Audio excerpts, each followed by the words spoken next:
আজ আমি ভগবানের জন্য বাড়িতে তিল এবং করলা দিয়ে একটা সুন্দর ঝুরঝুরে রেসিপি তৈরি করেছি। এটা আমার মা তৈরি করতো, আমি মায়ের থেকে শিখেছি। আজ আমাদের বাড়িতে তৈরি হয়েছে বলে আমি আজকে এটা আপনাদের সাথে শেয়ার করলাম। যারা এটা করতে জানেন তারা তো জানেনই, যারা জানেন না তারা আমার টিপসটা ফলো করে অবশ্যই এটা তৈরি করবেন। এটা হচ্ছে গরম শুকনো অন্নের সাথে, কোনো ডাল ঠাল কিচ্ছু লাগবে না, শুকনো অন্নের সাথে এটা খেলে খুবই সুন্দর লাগে। তো আপনারা একবার অবশ্যই তৈরি করবেন। হরে কৃষ্ণ, প্রণাম। আমি সদানন্দিনী মালিনী দেবী দাসী, রাধারানীস কিচেনে আপনাদের সবাইকে স্বাগত। আজ আমি একটা তিলের সুন্দর রেসিপি, তিল আর করলা দিয়ে এটা তৈরি করে দেখাবো। এটা তৈরি করার জন্য খুব বেশি একটা উপকরণ লাগে না, খুব কম উপকরণে তৈরি হয়। এখানে করলা তো লাগবেই। করলা আমি কিভাবে বানিয়েছি দেখুন, ছোট ছোট করে বানিয়ে নিয়েছি। এটা আমার 1.5টা করলা আছে, বেশি নেই, আমার ফ্যামিলি মেম্বার কম, সেই জন্য আমি কম করেছি। আর এখানে তিল আছে প্রায় 150 গ্রাম। তিলটাকে আমি 20 থেকে 25 মিনিট ভিজিয়ে রেখেছিলাম। আর একটা কাঁচা লঙ্কা, শুকনো লঙ্কা একটা দিয়ে রেখেছি, দিয়ে এটা আমি ভিজিয়ে রেখেছি। এটা আমি মিক্সিতে পেস্ট করে নেব।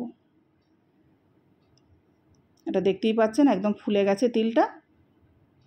আর এটা আমি সর্ষের তেলে পুরো রান্নাটা করব, সেই জন্য সর্ষের তেল আছে। সর্ষের তেলে করলেই এই রান্নার টেস্ট খুব সুন্দর হয়। লবণ আর হলুদ, এতে আর বিশেষ কিছু লাগবে না। এবার আমি রান্নাটা করব, সেই জন্য কড়াতে তেল দিলাম। এতে তেলও খুব কম লাগে, তেলও বেশি লাগে না, অল্প একটু তেল দিয়েছি। এবার তেলটা গরম হয়ে গেলে এর মধ্যে আমি করলাগুলো দিয়ে দেবো। করলাগুলো আমি মিডিয়াম ফ্লেমে আমি ভাজবো, যাতে ভাজাটাও হয়ে যাবে আর করলাগুলো সেদ্ধ হয়ে যাবে। রান্নাটা মিডিয়াম আঁচেই পুরো করতে হবে, তবেই ভালো হবে। করলাগুলো আমার ভাজা হয়ে গেছে, এর চেয়ে বেশি ভাজার দরকার নেই। এবারে আমি যে তিলটা পেস্ট করেছিলাম ওই তিলটা আমি দিয়ে দেবো। আর মিক্সিটা ধুয়ে একটু জলও আমি এটার সঙ্গে দিয়ে দেবো। একটু নাড়াচাড়া করে জলটা কমে যাওয়া পর্যন্ত আমি অপেক্ষা করব।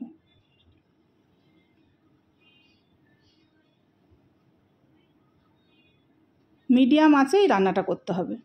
দেখুন জলটা আমার অনেকটাই কমে গেছে।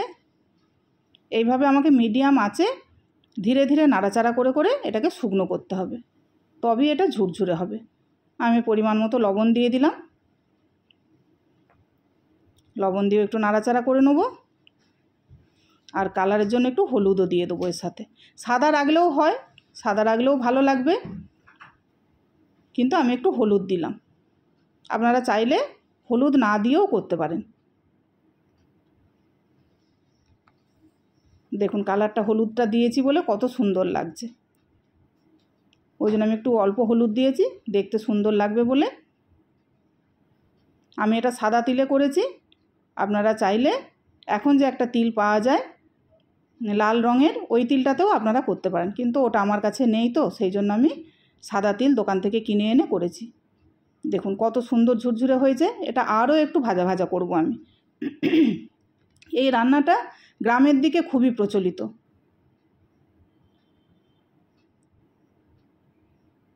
গ্রামে যেহেতু তিলের চাষ হয়, সেই জন্য গ্রামের দিকে এই রান্নাটা খুবই প্রচলিত। আমি এটাকে আরও একটু সুন্দর করে ভাজবো, যেন একটু বেশি ঝুরঝুরে হয়ে যায়। এখন অনেকটা হয়েই গেছে, আরও একটু ঝুরঝুরে করে নেব। দেখুন রান্না আমার কমপ্লিট, কত সুন্দর হয়েছে ঝুরঝুরে। আর এটা ঝুরঝুরেই করতে হবে, এই অবস্থায় করলে এর তেতো ভাবটাও করলার থাকবে না, আর এর থেকে একটা তিলের সুন্দর গন্ধও আসবে, খুবই খুবই সুন্দর হয়। আর এটা শুকনো অন্নের সাথে পেতে হবে। আমি এটা ভগবানের জন্য অন্য একটা প্লেটে তুলে নিয়েছি। তুলে নিয়ে এতে আমি তুলসী পত্র দেবো। হরে কৃষ্ণ, ভুল ত্রুটি হলে ক্ষমা করবেন, প্রণাম।